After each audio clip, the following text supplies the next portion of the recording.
Okay, if you like this video, subscribe to my channel. If you're already subscribed to my channel or you're new, welcome. I wanted to talk about some of the news that has been breaking lately about Henry Cavill and his return to doing reshoots for the Justice League, and how I got to hand it to Steve over at Collider, who was doing the press junket for Enola Holmes, and got to talk with Henry Cavill, and straight up just asked him, basically, are you doing any reshoots with Justice League? And he said no. And it's interesting because, a lot of different outlets were very quick to jump on this news and do a video that he was coming back for reshoots, and so was Batman, and they were excluding Ray Fisher, or there wasn't anything for Ray Fisher to do, and there might be some backlash because of the back and forth investigation going on there. I would say that probably all that stuff is false. It's pretty clear Henry Cavill was pretty solid in his interview with Steve on Collider, where he just basically said and summed it up in like 1 minute. No, everything I shot was shot 4 years ago. And the thing about it is Henry Cavill's really good friends with Zack Snyder. And if there was any mention of reshoots with Zack Snyder, or not reshoots, we shouldn't even call them reshoots, just additional photography,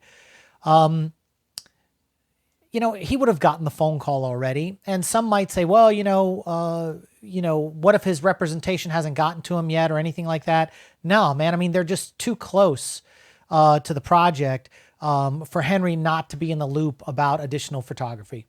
My guess is one of the original numbers that came out a while back when they talked about spending money on additional photography is to clean up stuff, redo the CGI, maybe sprinkle in a couple of transition things in order to make some of the story flow a little bit better, was going to be $20 to $30 million.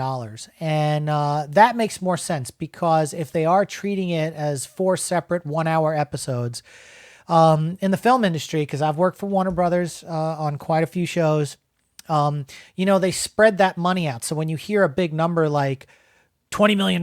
Well, technically that's only really $5 million as a line item for each 1-hour episode. So that's not that bad in the big scheme of things, especially with all the streaming and things that are going on right now. And so, it's just as people who are creators and they put out videos and they jump on things really, really quickly. I always kind of want to let them breathe a couple of days, see what everybody's saying, and parse out fact from fiction, at least my perspective. It's kind of like what happened. If you're not familiar with some of the stuff that I've been reporting on, I worked on Swamp Thing that was on the DC Universe app. I did some second unit work on that. My wife was the full-time producer's assistant on Swamp Thing. And so there was a lot of crazy stuff coming out when Swamp Thing was canceled. Midway through, you could say. I mean, we were on episode 10. We had 3 episodes to go. It was greenlit for 13 episodes for the first season. And then they kind of rewrote and got rid of the last 3 episodes and kind of just capped off the show. A lot of that was due to the fact that I had reported to as well, because we had heard all sorts of stuff on set. And that's the thing. It's like when you're a crew member, you sign NDAs. And my wife and I both signed NDAs. Then when the show gets canceled, or a couple of years go by, you could talk about things. It's not that they're not coming after you for that. Or sometimes, like when I did the additional photography, I worked as crew on Halloween, which came out in 2019. We did additional photography on Halloween. I waited till the movie was released before I started sharing on social media, photos from when we were, working on the show. But anyway, going back to like what happened with Swamp Thing, I'll put a link in the description to my earlier video where some random guy in Texas was talking stuff on Twitter, and I had to kind of squash it. Although my video never got traction, my video ended up being the truth. We were told when Swamp Thing was canceled, kind of went all through the crew that the DC Universe app was on its way out. That was back when the news broke that Swamp Thing was being canceled, and that they were going to retool the other shows like Doom Patrol and Stargirl, that was going to go straight to the CW network.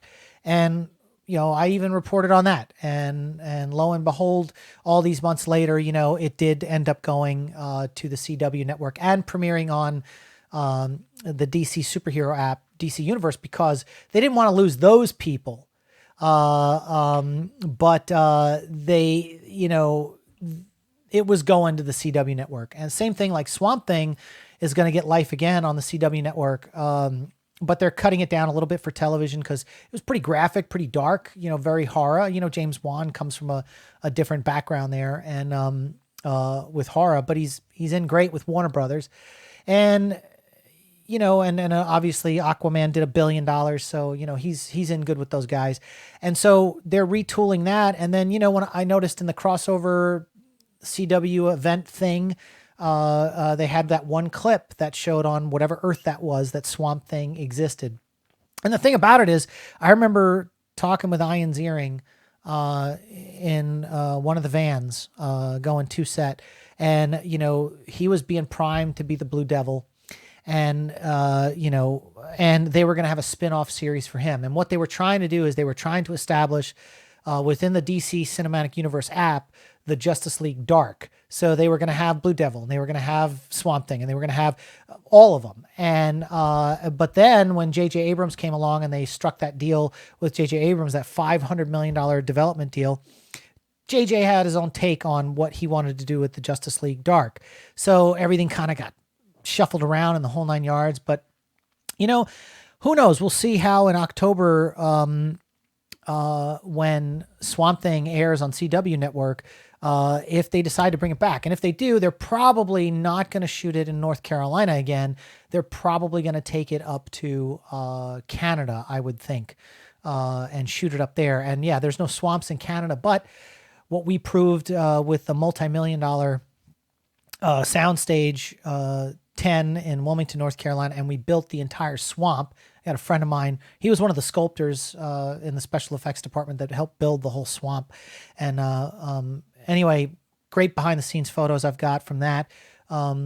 It's one of those deals where they can recreate that anywhere. And if they wanted to do what they're doing with the Mandalorian and build a screen like that, they can build a swamp anywhere.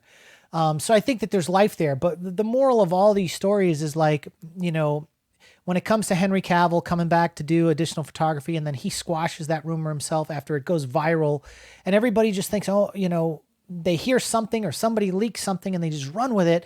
And sure, it gets lots of clicks, and that's great, but it also puts out a lot of disinformation. So I almost think, wait 48 hours and then you can kind of sift through the bullshit and see what else is going on out there. But anyway, I'm really excited about the Justice League, the Snyder Cut.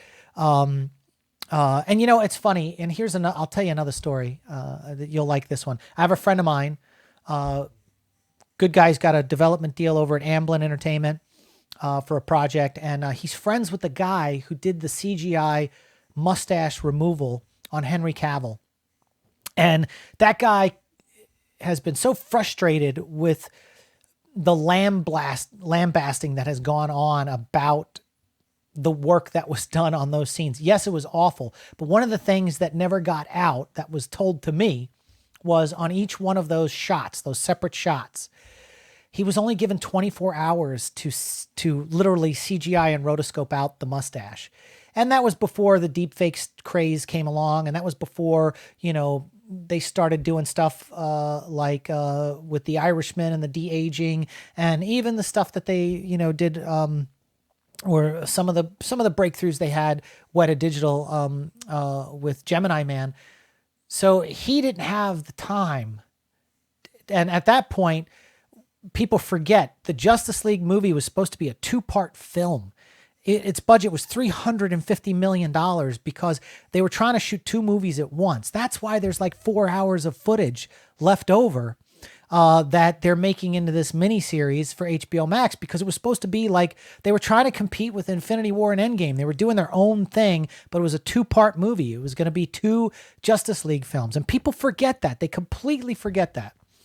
And And then they wind up spending $30 million just doing all the stuff with Joss Whedon. And so, yeah, I'm sure there's a lot of stuff fleshed out. I feel bad when they were doing the crunch time on all the color correction, the re-CGI, and all that kind of stuff for Justice League. My boy only got 24 hours per shot to wipe out the mustache. It was a rush job. And yes, Warner Brothers, at that particular moment in time, the leadership, which isn't there anymore, which is why we're getting all this brand new great content that's coming our way, is because they got rid of they cut the head off of the snake that was running the show. And now we've got all this great content coming our way. But yeah, that additional photography, man, and that mustache stuff, I feel bad for the guy, because the guy wishes he would have had, if he'd had a week per shot to fix it, they would have, the mustache gate never would have happened. But unfortunately, they gave him 24 hours for each shot. And so, yeah, that was pretty bad. But anyway, those are just my points of view as far as what's going on now with what they're talking about. And again, my hat's off to Collider. I'm going to put a link to their video there in the description of Henry Cavill talking about him not being involved in any of the additional photography. I'm also going to put my Swamp Thing coverage that came out back in the day when I was trying to squash all the BS that was on the internet about what was going on with Swamp Thing. But anyway, it is what it is. I knew the real story, and but I wasn't the major scoop people out there. And again, like, I sign NDAs when I work on these shows, and I don't report on stuff, unless a show is canceled and it's over, or, cause it could jeopardize me getting work on something else. I waited years, to talk about, I did all 3 seasons of Under the Dome, and I waited years before any of my photos came out, and of any of the explosions and cool special effects behind the scenes stuff. Cause, you got to let the networks and the production companies get out their behind the scenes material on the DVDs. You can't jeopardize that stuff.